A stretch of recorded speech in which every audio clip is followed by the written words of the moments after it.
back road to the burnout. GBR rematch. We're rolling down the back road to the burnout box. Tailgate talking about the tree and the clocks. Going bracket racing, pop pumping loud on the dash. Where the country boys winch and the city boys clash. When that pre-stage flickers, everybody gets quiet. Hit the loud pedal hard, let the whole crowd riot.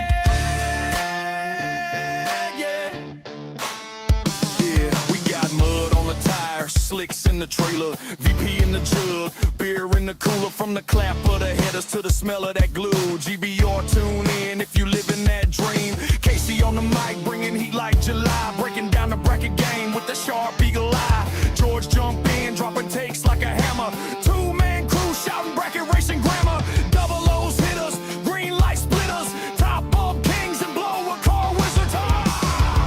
We're rolling down the back road to the burnout box. Tailgate talking about the tree and the clocks. Going bracket racing, pop pumping loud on the dash. Where the country boys winch and the city boys clash. When that pre-stage flickers, everybody gets quiet. Hit the loud pedal hard, let the whole crowd riot.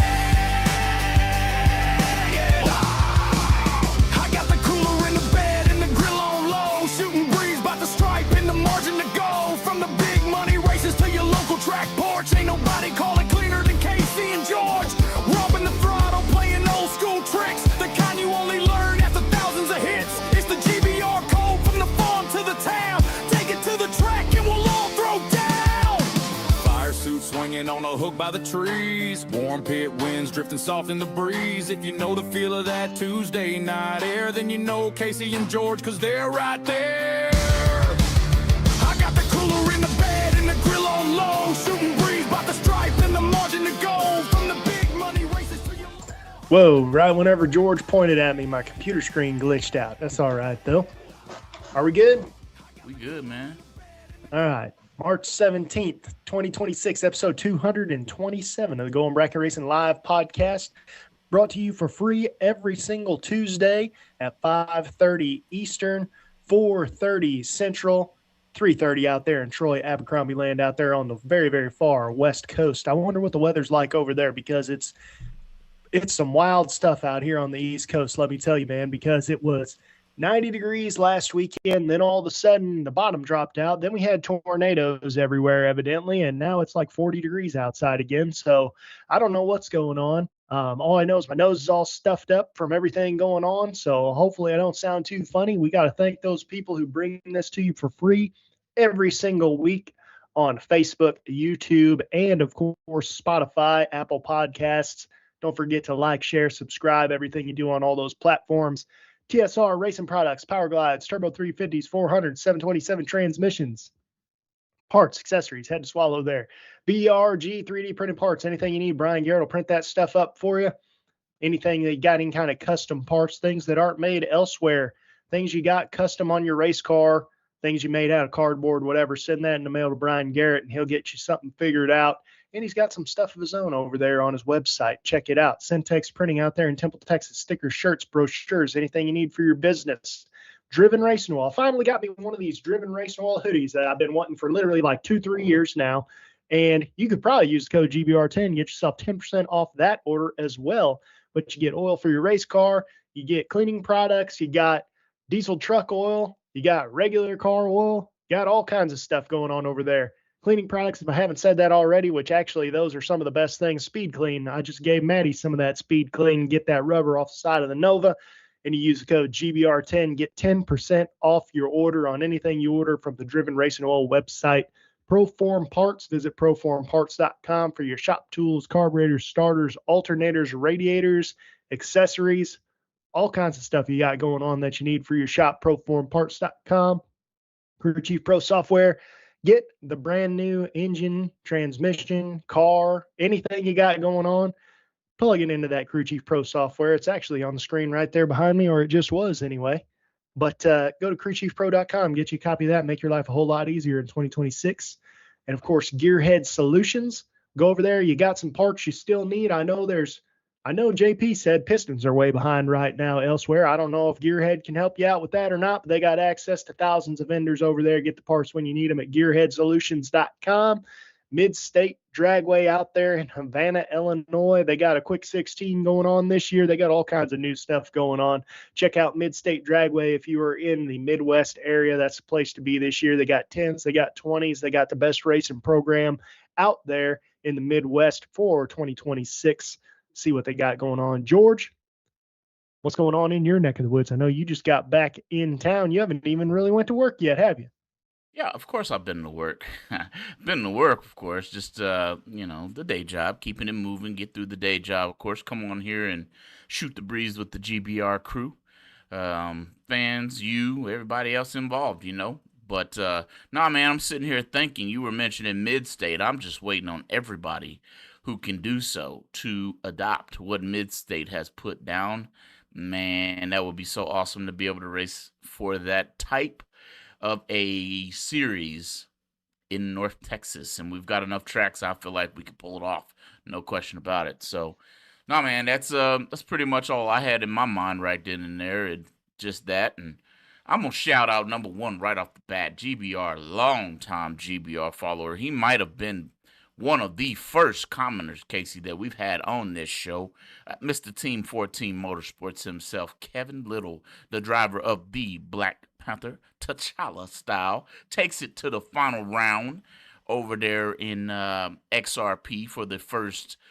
I guess it's the first race, and it's the first race of XRP's existence in NHRA sanctioning or under NHRA sanction. Oh man, he was driving that thing pretty good. That's all I got to tell you. Shout out Kevin, good job, Kevin Little, bravo.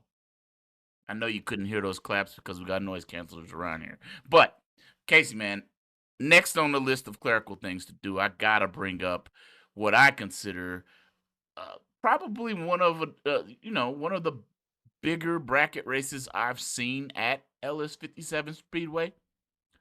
Correct me if I'm wrong. I don't think I've seen one bigger than this. Those boys over at Wasting Fuel are going to be coming in the building May 22nd through 24th. Everybody who's listening, who's in the Midwest, had better be at this race. And the reason I say it is because I'm going to be there too, and I'd like to meet all yous again. I probably know all you in the first place, but Wasting Fuel is going to be there Friday, Saturday, Sunday, 5,000 to win. On Friday, Saturday, and Sunday, 20 grand up top. Cutting it down in some round money as well. Pretty good price getting into this bad boy. $575 for a weekend single entry. Got the junior dragsters getting some love. $1,000 to win out there. I know there's a wheelie contest. I feel like there's a burnout contest, but I'm not 100% sure there. Whichever way you can shake it. If you way out on the West Coast with old Troy Abercrombie, we're going to be live right here on Going Bracket Racing the whole entire time. So tune in, come into the bleachers, bring your cooler with you. Let's have a blast. Show some love to the Wasting Fuel team for that Memorial Day Coal Rush 20s brought to you by VP Racing Fuels out there at Ellis 57 Speedway. Cat got my tongue a little bit there for a second, Casey, but I was able to push through it. Maybe it's the pollen. I'm going to tell you, I come back from vacation, and I ain't kidding. My black car was yellow, period. Yep. It was seriously. That'll happen. Yeah. Man, it's Mr. Bones over here is saying Reggie Litch is signed up for Hot Rod and Stock, and he's liable to win both of them. I was just telling George about that earlier. I said I saw old Reginald Litch up there signed up in Hot Rod already. I think he was the first one signed up. Of course, he won that last year over there. So it's going to be interesting to see if Reggie can compete and not compete, repeat is what I should say, because that dude's tough. It's my money's always on either Reggie, Donald Webb, or Chris Webb. One of them. That's who's taking the money, I'm telling you.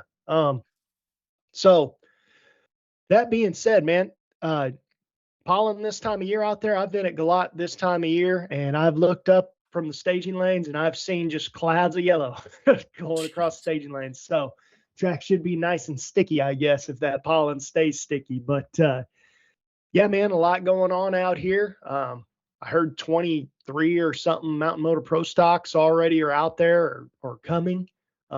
Maybe one less now because I think DeFlorian isn't coming now because I think they had a death of one of the crew members' mothers or something, so he's not coming, which leaves the door wide open for a lot of those guys, man.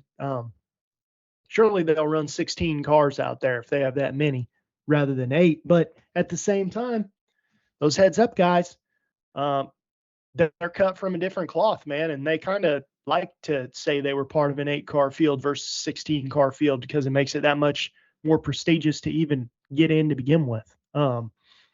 So anyway, man, what do you want to talk about today? I don't even know what to talk about. I've been working so much lately that I haven't had a lot of time to pay attention to anything that's going on. I feel like, well, I don't feel like I haven't really been off in like 6 weeks. So, Yeah, man, it's been a lot going on, and it's just that time of year too, Casey. You know, everything's at high speed. A lot of people still getting their cars ready to go. Out here in North Texas land, if you haven't been ready to go, well, you've missed 3 races thus far, and I mean to tell you, three well ran races at that. I feel like there's one coming up this weekend in Wichita Falls. I just can't remember if it's this weekend or next, and they got crawfish out there. I'll tell you what, I'm thinking about going just because they're going to have crawfish to eat. I'm thinking about just going out there for that because I don't have a motor in my car yet. It's almost done. And transmission's back in. Drive shaft's back in, Casey. You know how that goes. Just waiting on the bullet, man. As soon as it get here, I'm standing on that loud pedal. Actually, I'm going to do quite a bit of work first to get it all put in the car. But then I'm going to stand on the loud pedal. But yeah, Casey, it's been a relatively busy time of the year for everybody. I'm pretty sure. I seen Big Jed his picture. Big Red's not ready either. So, quite interesting. What are we talking about today, yeah, man? Because I know neither one I, of us really I came. think we're We didn't come prepared for this one. I We're think gonna we're get getting into ready that to just teammate ramble deal on. though. We're gonna get into Yeah. that teammate deal a little bit more. I don't know if you want to go there first. You want to go there second, Casey. What do you want to do? I think we're in rambling mode right now. And what I'm going to ramble about here real quick is I know there's a ton of stuff going on this weekend out here in North Carolina. It's not just IHRA. I know I saw Champ chime in over here. Looks like he's going to do a little moderating for us over here, George. He's finally doing his job. I know he's been working a lot lately too, actually. So it seems like everybody's doing that. I think he said he's going over there to Rockingham. I believe that's this weekend. Champ, tell me if it's this weekend or next weekend. I'm pretty sure it's this weekend because I think Maddie was talking about going over there too. I know Kendrick was saying Kendrick said we're going, so I assume that means him and Chip are both going. So then of course I want to say that there's the 150 deal that they always do at VMP every year that's going on. Farmington, I think, has a really big foot brake race either this weekend or next weekend. I'm not sure which. So there's a lot of racing going on, man. It's the first race for a lot of people, but there are still some people out there that are waiting on parts. I know JP said that he's still waiting on some pistons to come in from Diamond, and right now there's really no lead time. So it's tough, man. I know whenever I ordered pistons earlier this year for my motor, I ordered them in the summertime because I was already intending on putting them in anyway because I wanted a new version that was gas ported and everything. But I think the lead time on those was like 6 to 8 weeks. So it's a long time, man. 2 months just for pistons. You can't do anything without them, you know? So I know you're waiting on parts too, I think, for your motor. So Yeah. Not only me, my old man. I think the one part he's looking for is sold out. It's out everywhere. Gearhead couldn't even get it. Now that's a shocker. All right, if Trevor can't get his hands on it, something going on out there. So always consider, guys, if you have the ability to do so, send some things off to be rebuilt. This particular part for my dad, I believe, is some lifters, and he's gonna just have them rebuilt. Which, hey, that's a good option. I think it's a 2-week turnaround.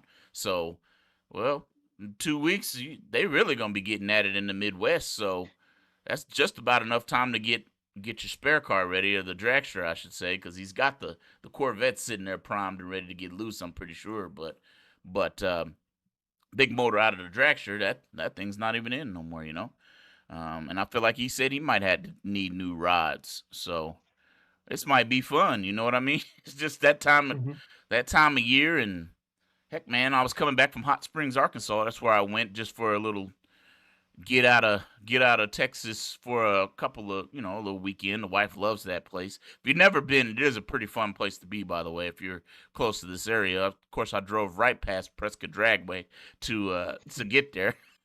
Go figure. But yeah, I lost my train of thought a little bit there in the rambling, Casey. Well, But. that's all right. I do that all the time. Probably a lot more than anybody else that does these shows. But Austin Day's got an interesting question over here in the YouTube chat, which, by the way, if you guys have access to the YouTube or the Facebook chat, wherever you're watching it, definitely put any thoughts you have over there because we'll get right into them. He had a comment somewhere up in here saying, what are your thoughts in reference to the IHRA program? What are your thoughts on the fact that sportsman guys all have to be there on Thursday to be able to get their qualifying runs because they're immediately first thing racing Friday morning? Well, I guess what are your thoughts? And I'll tell you mine after this. Yeah. I mean, it's not a small race. It's a big event. A lot of cars, a lot of classes. There is a schedule to things. It's almost like dragsters running first on big money bracket racing days. I mean, get your junk out the trailer, get ready to go. I don't care who goes first. It is what it is. The door cars generally go first. I understand that. We need to flip flop that every now and then for us door car drivers. But you got to get there whenever it's time to get there. I know it's another day that we have to burn in PTO, most likely for most of us at work. Another day of travel, another day running the generator, whatever you want to call it. You know what I mean? But in the end of the day, the purse is up, the trophy is out there, the championship is on the line. Bring it up to the staging lanes. Let's get it in. And I agree with you. First of all, this is a national event, so anybody who's attending that, like if you're in a sportsman program, when Top Fuel is there, we all can agree we're not the show and we shouldn't be the show. Top Fuel is the show, right? And there's a lot of fuel classes there. I agree with that 100%. It's just the nature of the beast, man. And anybody who was at the last event, I was at the last event.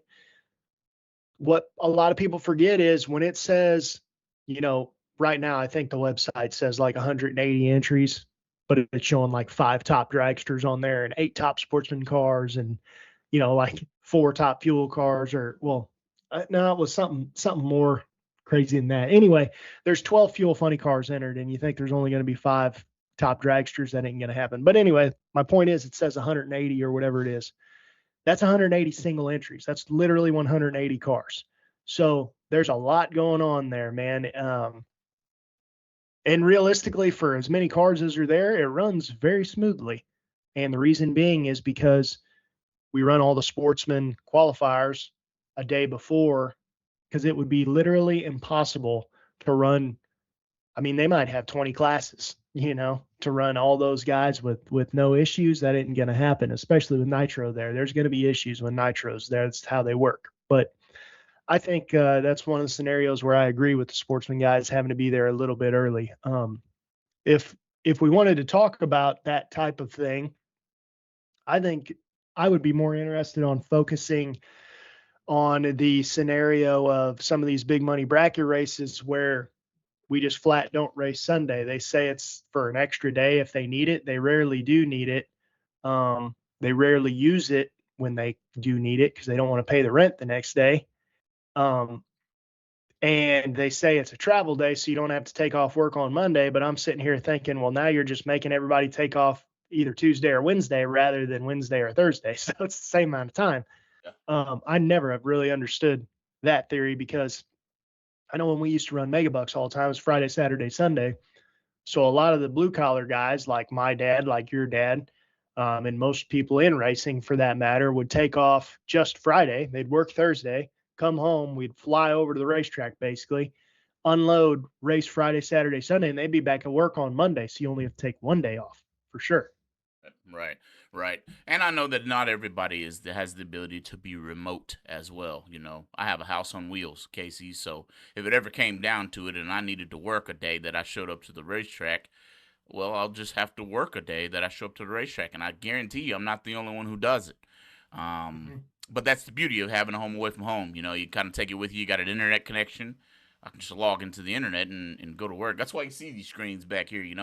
This is my office. So I Hmm. turn all of my screens on and get busy on a daily basis. So, but again, when it comes down to, like you said and highlighted in a pretty, it's perfect. It's spot on, Casey. There are nitro cars, pro mods, probably Mountain Motor Pro stocks. The fields are going to be packed regardless of what we saw a week ago. And I'm sure that I don't want to say too much because we'll probably talk about it here live anyway. I mean, case in point right here, Gainesville. NHRA's first race of the year was completely sold out, completely. And that's not just from a racer's standpoint, I do believe. That's from a crowd or a spectator Hmm. standpoint as well. That place was packed to the complete brim.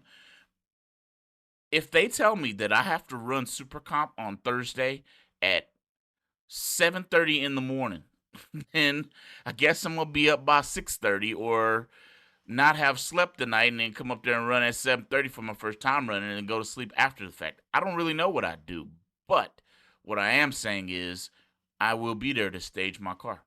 So Yeah. that was a good question. That was a good comment. You know what I mean? And it is what it is. Yeah, man. Yeah, Gainesville. And by the way, Dan Fletcher, I think he's up to 109 now. So he's coming for everybody, man. He's still doing it at a high level.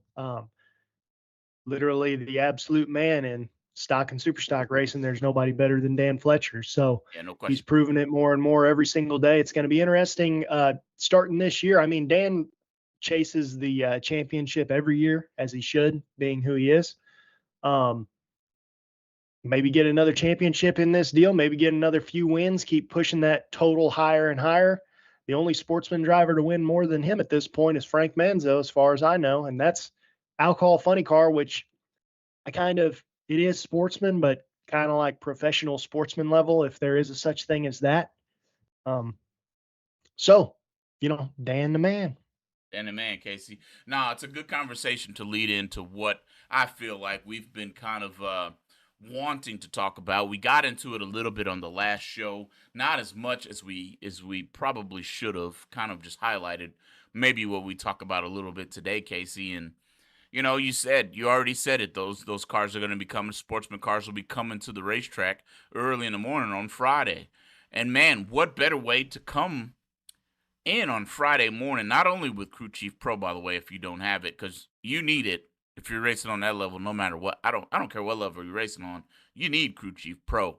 But coming into that event, having a teammate to go race with you, Casey, and that's been kind of our focus for the last couple of streams there.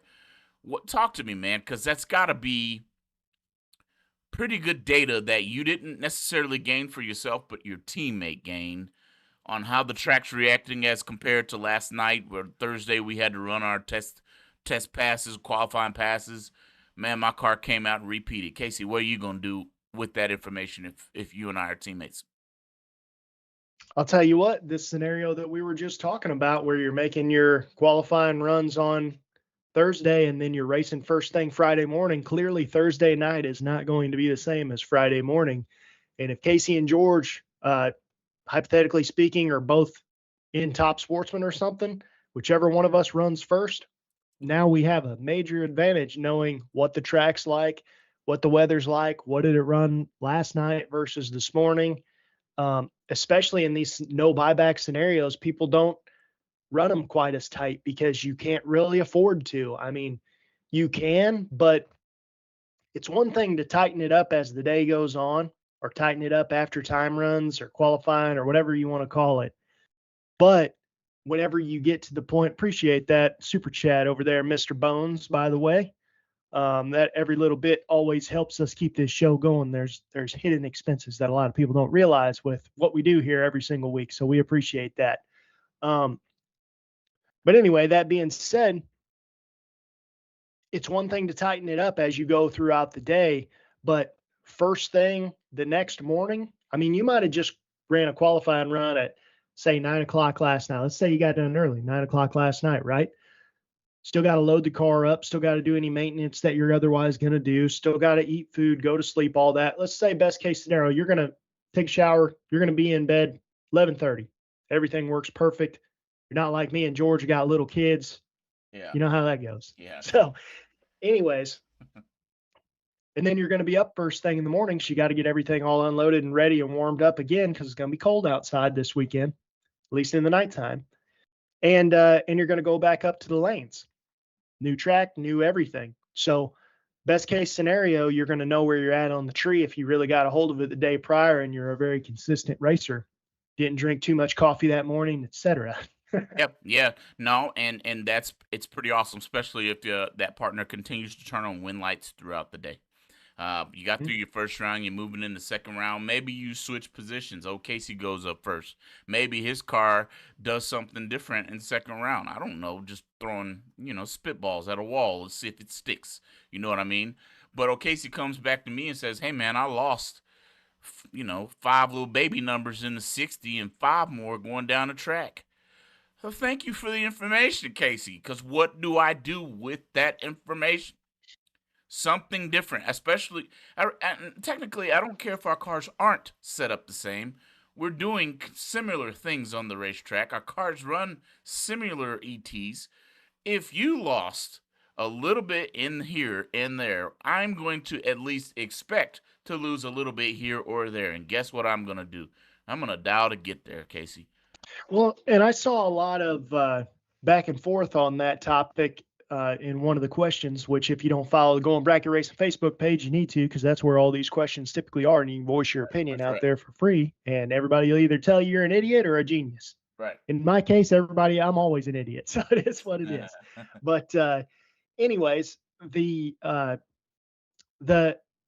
thing that a lot of people don't realize, whenever you race with somebody every single weekend, it doesn't matter if one guy's on gas, one guy's on alcohol, whatever, you'll figure out racing with your friends every single weekend. You'll start to figure out after halfway through the year how one car follows another one or one car doesn't follow another one. I mean, we've had people before that have had 2 cars that, in fact, when one picks up, one slows down. It doesn't matter that one picks up and one slows down. It matters that you know that. That's what matters. Yep. And to Aaron Kohler's point, sorry, Aaron, if I messed up your last name, man, but he's saying when I'm racing with my brother, we do little meeting in the staging lanes, about 5 minutes, and talk about what happens with our cars, and we bounce dials off of each other. If one of us loses, we videotape each other's runs so we can watch it back and see what happens.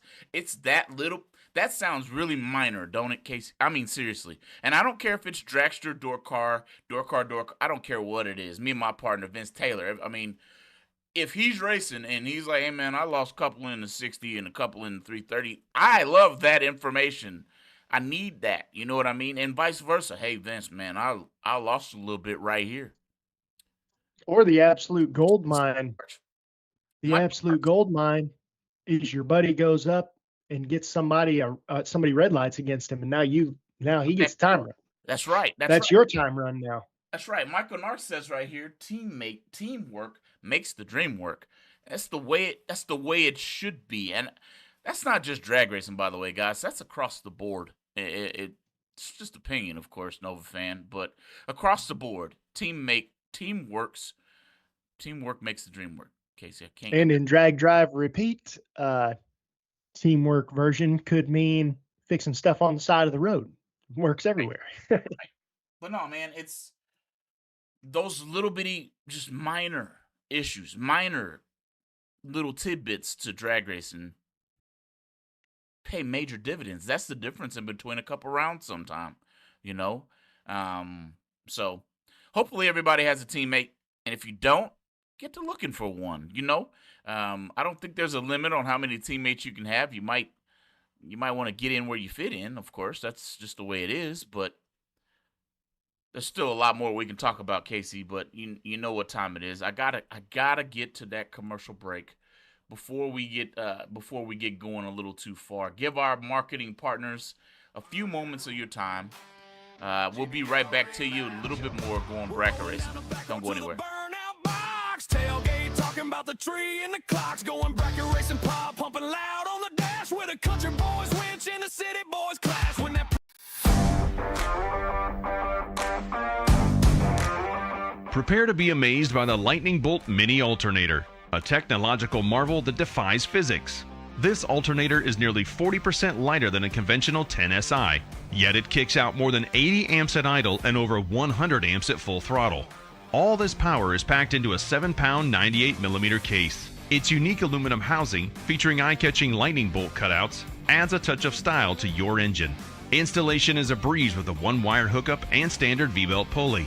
For those seeking a seamless replacement, choose the Lightning Bolt with the 10SI adapter, or opt for the standard 93mm universal mount version for more customization.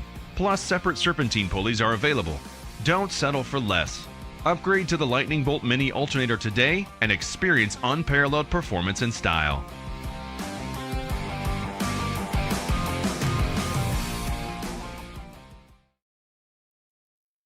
BRG Motorsports 3D printed racing parts are able to provide you with whatever you desire to enhance your drag racing operation. Items like safety belt magnets, nitrous bottle holders, and even quick release delay box mounts are able to be obtained from BRG Motorsports 3D printed racing parts. Have a look at top selling items such as helmet hooks and steering wheel hooks, which are proven to make it easier to maneuver throughout your race car. You can contact BRG Motorsports 3D printed racing parts at telephone number 765-729-1177.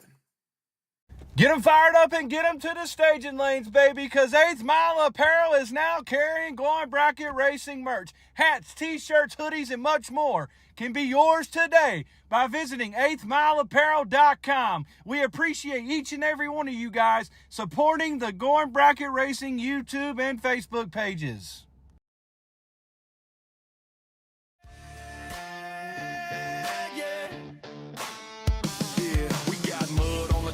Slicks in the trailer. Right, welcome back. Glowing Bracket Racing community, followers, subscribers, listeners, all of the above, drag racers. Thanks for being with us. Another episode of Glowing Bracket Racing here. We can't do it without you. You guys make it easy for us to come on here and have a live show 227 odd times now. So keep coming, keep the comments going. Looks like we're trying to get to 15,000 supporters or followers on that Facebook page. As you follow through or come through the page, hit that follow and turn on that bell notification or notifications to know when we're going live. That way you can join us, leave your questions, comments in the chat, and we can respond to those things live time. As always, a special shout out to our marketing partners here with Glowing Bracket Racing: Syntex Printing, Ken Jones Performance, TSR Racing Products, Driven Racing Oil, Midstate Dragway, Proform Parts, BRG Motorsports 3D printed parts, Team 14 Motorsports, 8th Mile Apparel, Gearhead Solutions, and last but not least, Crew Chief Pro.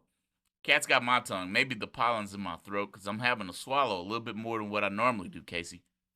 I feel like you said that already, but man, this ain't fun. I'm telling you. Yeah, no.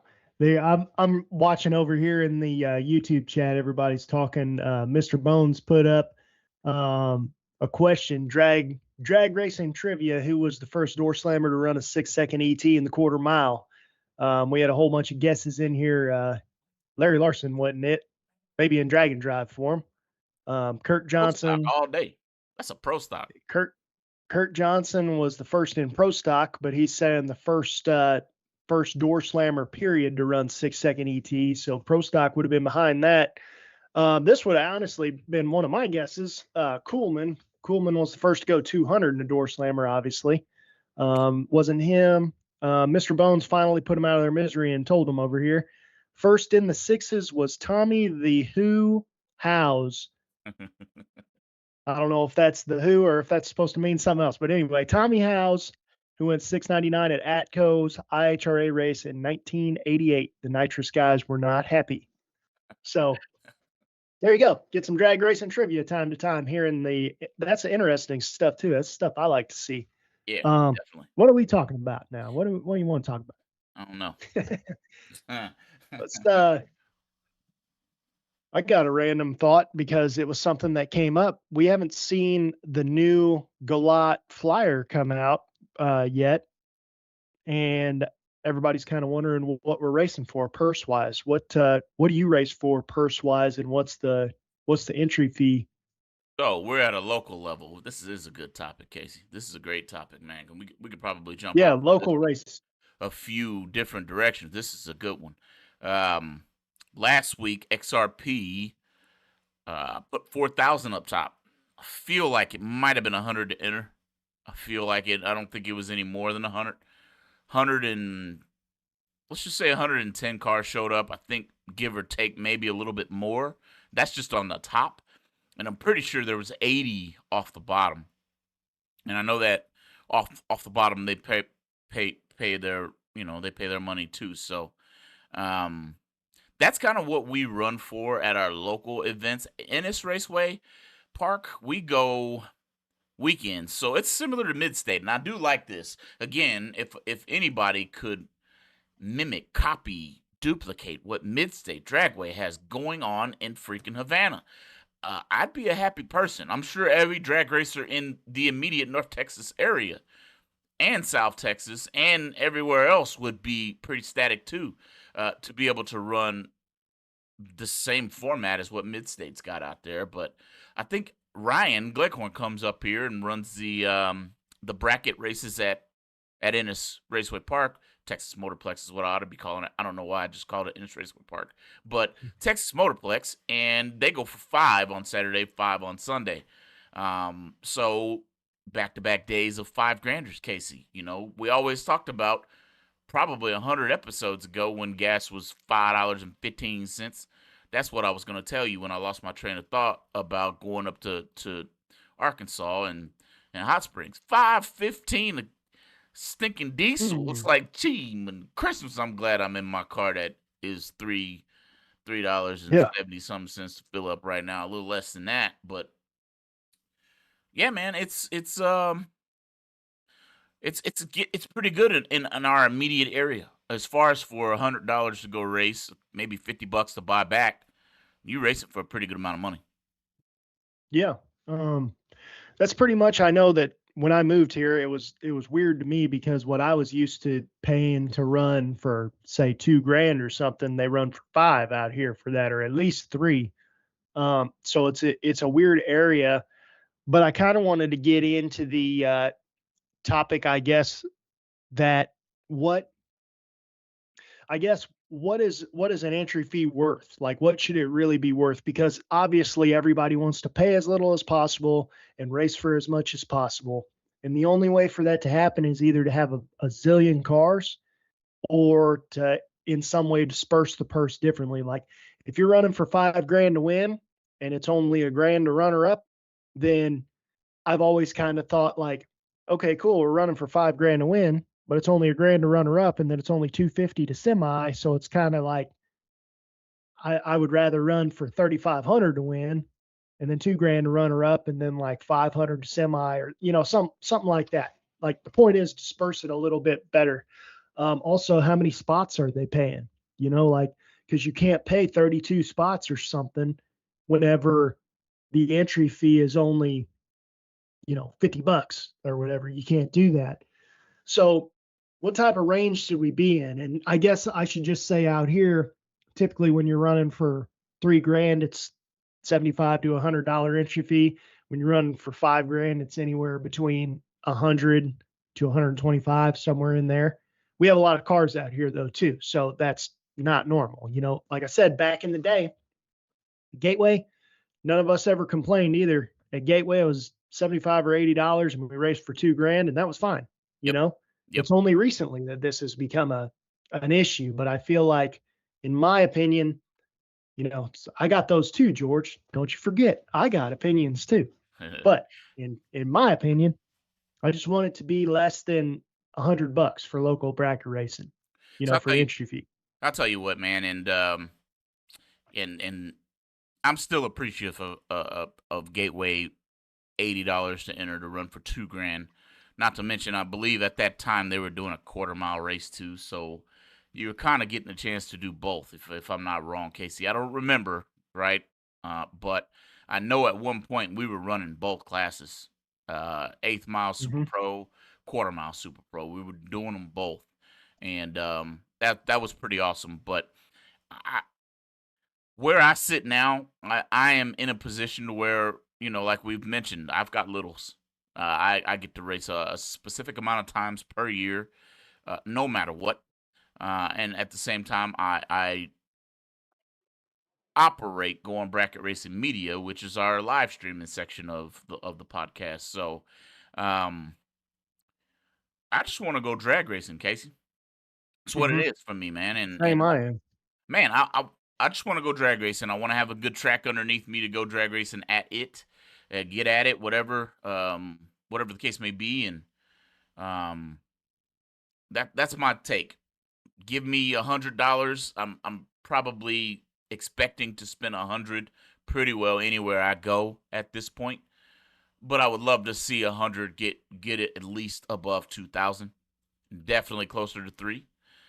If you are going above and beyond that, shout out to you. Your area, your market is prime. It's a good market to be able to put a $100 entry fee on a $5,000 to win race. I believe that's what it was Hmm. at Texas Motorplex. Don't quote me because I wasn't there, right? I missed the first one. I'll come back to you once I'm able to go to it, but I know that XRP ran for $100 to win 4,000. And if we think about it at a big money race, and kind of 10 tuck is my measuring stick. It's $100 to race every day at 10 tuck, if I'm not wrong, unless they've made a change and inflation hit them. Maybe it's 110 or 115 now. I Yeah. don't Oh really yeah. know, but $100 for a 10 at a big money race, that's my measuring stick. What do you think about that? Hmm. Yeah, and again, that's a specific race where you're going to have 500 entries and stuff like that. So it's different. It's a different scenario. Austin Day, you're going to have to reword that, man. I don't know what you're talking about, but anyway, the Efficient. If a local bracket series had a 5K race at all their local bracket race every weekend, like a 5K top and bottom every weekend. Woo, boy! Hey, tell you what, the main better have a lot issue, of cars. yeah, the main issue I see with that is right now in the markets, is what I would call it, the bigger markets for bracket racing. You got multiple tracks within several, not several, minimal hours. There's an hour to get from. I can go to Ardmore in an hour. I can go to XRP in an hour and 10. I can go to Ennis in an hour and 20, a little less. I can go to Paris in an hour. I can keep going.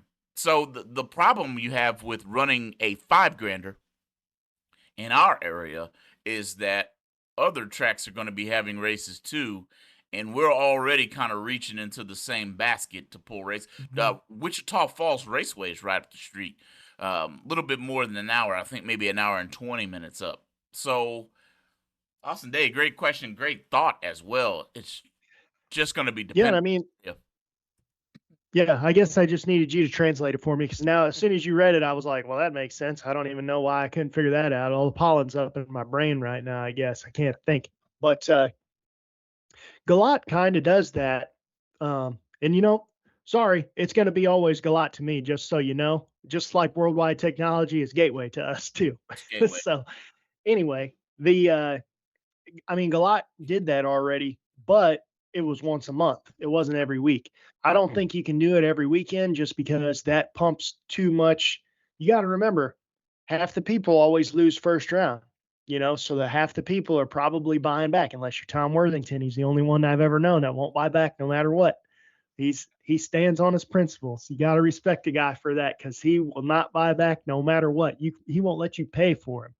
So anyway, uh, you got to remember, if it's, say it's $100 entry and $50 buyback or whatever, there are going to be several people that are going to be paying 150 every single race. And now all of a sudden that month they have a bad month and they paid $600. And you got to also remember, most people are doubling out here. So that 600 is actually 1,200. And there's a whole lot of people I've noticed over the years I've lived here.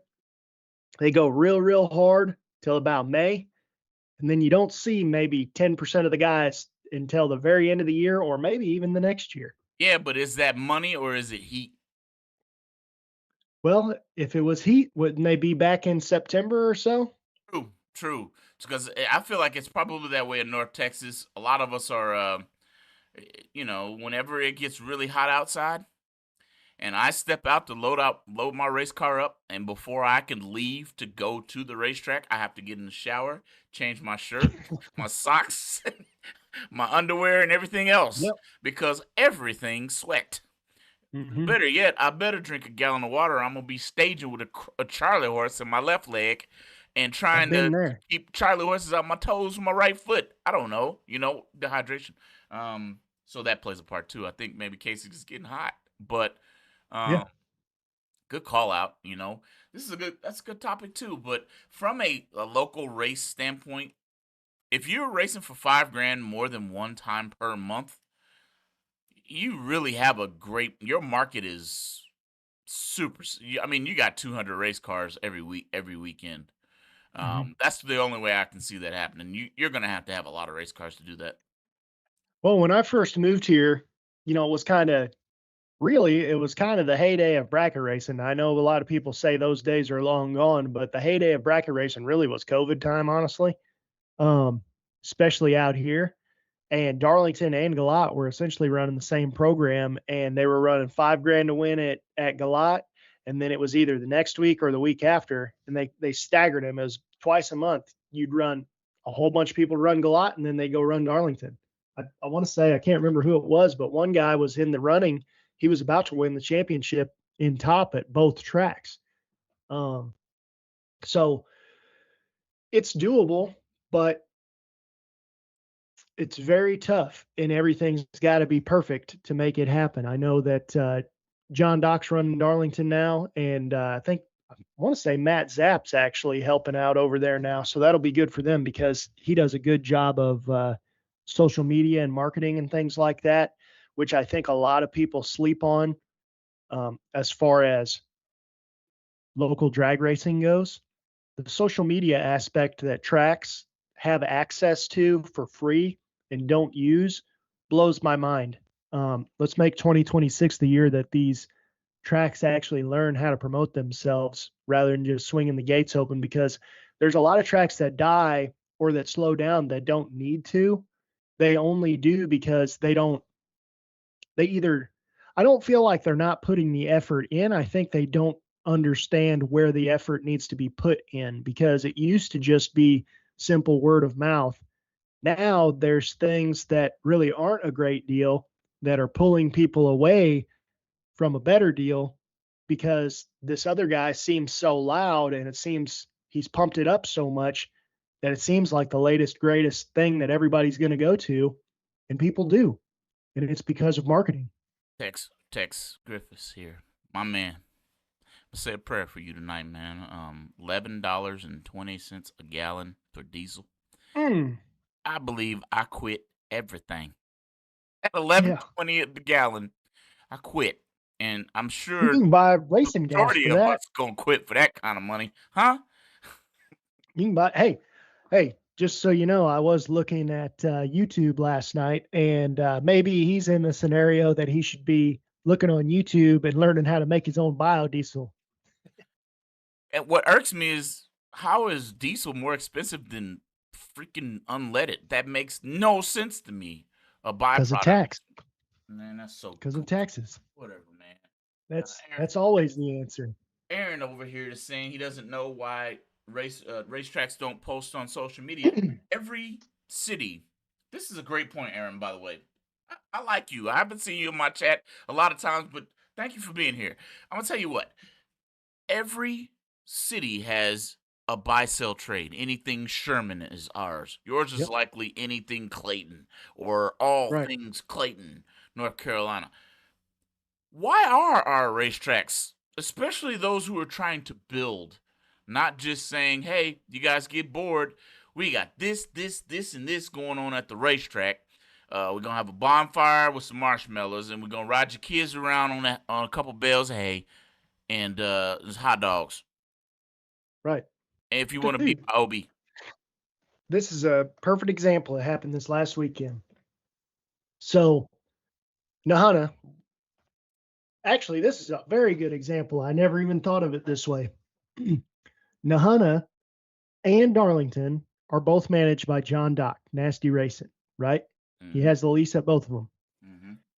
Last weekend, earlier in the week, I don't know, maybe more cars showed up later on, but I heard earlier in the week there weren't a lot of cars at Darlington.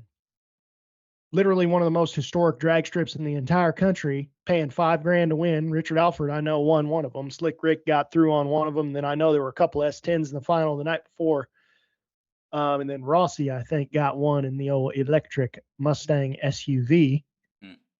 Anyways, but Nahana was packed. And I'm like, why is Nahana packed and Darlington is not?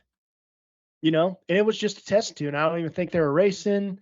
You can't really bring ultra fast cars in Nahana unless you're crazy, which there's a lot of crazy guys. Well. But I mean, there was enough crazy ones there doing it. But the fact of the matter is that that's all promotion. That's where you're putting, John Dock's a great promoter and he leases both of them. Darlington should promote itself, but it doesn't. Someone needs to. And John just proved that, because nothing's wrong with Darlington. In fact, Darlington is probably the best prepped track in the entire country. And I don't think there's going to be many people that will argue with that. I think Bear Aiken is the guy that manages that track. And that track, you go there on test and tune, it's like a national event. You go there during a bracket race, like a national event. You go down there for PDRA, which is a national event, it's like a national event. It's always good. Always. Yeah, man. But it's crazy. What's getting even better for us nowadays is we are in the era of AI. Everybody knows that, right? I'm not breaking news. All you got to do is ask a question. What do I need to do to entice spectators to come to my racetrack? And I bet you, if you just so happen to try a few of the things on the list, that your numbers will gradually go up. Not only that, so will your racers. People, as far as I'm aware, college basketball player here, I used to love playing in front of a crowd, especially if they booed me and talked trash to me while I was doing said basketball game. I'm going to hurt somebody. It fuels my fire. Well, what better to be 00, take 00. That came out smooth right there. My bad for fighting your line there, but PJ North. But what better than to be 00, take 00 with a crowd full of people on the sideline watching you? It always feels better to come off from under that that tower, to come through the burnout box. There's 100 people out there. Feels good, So that keeps people coming back too. I don't know how do man. This is a good one. Well, I don't know, but Ferguson over here is having some good ideas too in the YouTube chat. I feel like every track should have a drive-through Christmas show, sort of like the Freedom Factory. Get used to your property in the winter months, and that's true, because the more use you get out of your property in the winter months, which, by the way, no track prep whenever you're not racing, and this is a very simple thing to do. And now all of a sudden you don't need to make so much money during the other months, which brings in more people because now you don't have to charge them so much. So it's cheaper for them to go there, which brings more people. And whenever you do volume, you don't need to charge as much because it doesn't cost you. Yeah, exactly. At Fast Eddie's, that's a hamburger joint and hot dog joint that we used to go to on motorcycles all the time out in Alton, Illinois. A lot of our viewers back from that area where we grew up, they know exactly where we're talking about. But you get you a monstrous cheeseburger for like $2. Chick on a stick. Boy, yeah. Man, shrimp. Remember all those shrimps? Yeah, man. So, but the thing is that to get us in the building and then charge us to drink. It is what it is. Right. But the thing is that you end up going there and, if you have 2 people coming the gates, that doesn't cost the track any more money. It literally only makes them more money. It doesn't cost them any more money to have one more person in the stands, one more person on the grounds, things like that. Yep. So the more people you can get through the fence, the more money you're going to make. And sometimes charging them, instead of charging somebody $20, you could charge them 10 and they'll bring another person with you and you still get your 20. And it doesn't cost you any more money, really, in the long run, as long as you get the people coming in. But that's all about promotion. You know who's a local program out here? one that I run, Mad Dog 450 door car index racing. They do some of the best promotion in North Carolina. You always know whenever Mad Dog's happening because we could just finish Mad Dog and they're talking about so-and-so won the race. So-and-so was number one qualifier. So-and-so is this. Then the next week, hey guys, this guy won the last race. Who you think is going to win the next one? Then the next week, hey, the next race is coming up here this, next week. Y'all better get ready. Hey, this week's race day. And now we're all back and we're starting all over, man. They do a very good job of promoting their program, and anybody who wants to learn how to do some sort of marketing from a grassroots perspective, because maybe you're like, oh, my track's not big enough. We're just a small local program. Look at the Mad Dog 450 page on Facebook and look at what they do, because they promote that thing like it's a big deal, and it is a big deal in that area. So brings in spectators. Last year, there was a guy, and he wasn't there because of this show. He just happened to be there, and I happened to be there. And he was there from South Carolina. He came specifically to watch Mad Dog and came up and said, man, I love going bracket racing show. I just wanted to meet you or whatever. And so that was pretty cool. But the fact of the matter is, Farmington is in North Carolina, but it's almost Virginia. You're not very far from Virginia. So coming from South Carolina, you're driving all the way across North Carolina to get there. It's not like it was just over the border. Yep. That's pretty interesting, man. To say the least, Casey. So I don't know. We got off into marketing, which this is great. All this is great. Everybody has an idea, and I see a lot of them popping up in the Facebook chat. Just a matter of somebody, just the right person showing it to the rest. And once one person does it, it'll spread like wildfire. So Mid-State's probably my guinea pig here. I'm going to pick on him a little bit. Hey, man, I know Havana has a buy-sell trade group. Why don't you just get a whole bunch of hot dogs, whole bunch of them, and sell them for a couple dollars. See how many people show up, Just see how many people show up. Might be fun, man. So, Casey, man, coming up on an hour. I can't believe an hour got here this fast. Coming up on that hour mark, man. What you got in closing? Oh man, I just hope that hope this pollen passes on. That's all I got to say. By the way, where are you at with the Chevelle? I know you got a little bit more work to do. You ain't quite ready yet either. Nah, I could be, man, but I've just been so busy lately that I just didn't feel like it, to be honest with you. I'm one of those people that I'm not going to turn my hobby into a job. Me and Dad raced like that whenever I was younger. It's just a lot. You're always working. And I got a job. I don't need to have another job. My hobby doesn't need to be my job. My main focus is the Mad Dog program this year, and anything I can run around that, I will if I feel like going racing. But I just got a lot going on around the house right now. I really only have about a day's worth of work to do on the car to have it ready, but it is a full day's worth of work. It's a bunch of little stuff, like little 15, 20-minute jobs that adds up to an entire day. And at the same time, I got a little kid. My boy is young, so it depends on what mood he's in. Right now, he's all stuffed up with all his pollen stuff too, so you know how that is when you got 3 and 4 year olds. So is what it is. Is what it is, man. So there you have it, guys. That's episode 227. Going bracket racing here.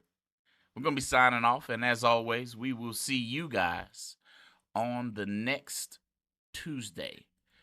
I think, Casey, though, we have a guest next Tuesday. Those boys from Wasting Fuel ought to be coming in, talking about the race going on at Ellis 57 Speedway. Spread the word.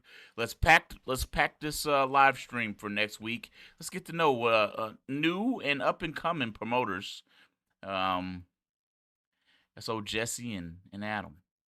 Hang in there, guys. We'll see you later.